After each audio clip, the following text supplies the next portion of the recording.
عروس البلاد جدہ ایک ساحلی شہر ہے اور صدیوں سے یہاں پر بندرگاہ کے ذریعے رسائی ہوتی ہے۔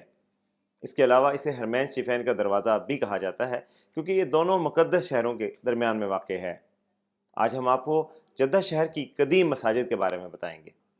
جدہ میں آج بھی عہد رفتہ کی یادیں سمیٹے ہوئے قدیم مساجد اور عمارتیں موجود ہیں جن کو تعمیر ہوئے سینکڑوں برس بیت چکے ہیں۔ شہر کے قدیم علاقے البلد کے مختلف محلوں میں ایسی مسجد بھی ہے جو سال 9 یا 10 ہجری میں تعمیر کی گئی تھی۔ ایک تحقیق کے مطابق جدہ کے تاریخی علاقے میں مسجد عثمان بن عفان کے بارے میں کہا جاتا ہے کہ یہ سال ہجری 9 یا 10 میں تعمیر کی گئی تھی۔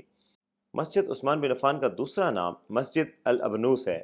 اس مسجد کو الابنوس کے نام سے اس لیے بھی یاد کیا جاتا ہے کہ اس کی تعمیر میں ستونوں کی جگہ ابنوس کی لکڑی کا استعمال کیا گیا تھا اور اس کی تعمیر سال ہجری 9 اور 10 کے درمیان کی گئی تھی۔ جدہ کے تاریخی محلے کے علاقے حارت المظلوم میں 17ویں صدی کی تعمیر کی گئی مساجد میں بھی آج 5 وقت کی نماز ادا کی جاتی ہے، جن میں مسجد الشافی بھی ایک ہے۔ اس مسجد کی تعمیر میں ہوا کی آمد و رفت کا خصوصی خیال رکھتے ہوئے مخصوص دریچے بنائے گئے تھے تاکہ روشنی اور ہوا کی آمد و رفت کا بہترین نظام رہے۔ حارت الشام محلے میں الباشا مسجد کافی مشہور ہے۔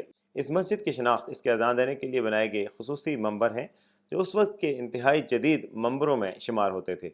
شہر جدہ میں جہاں قدیم مساجد کی کثرت ہے، وہاں عہد جدید کی مساجد بھی اپنے فن تعمیر اور کشادگی کے اعتبار سے مثالی ہیں۔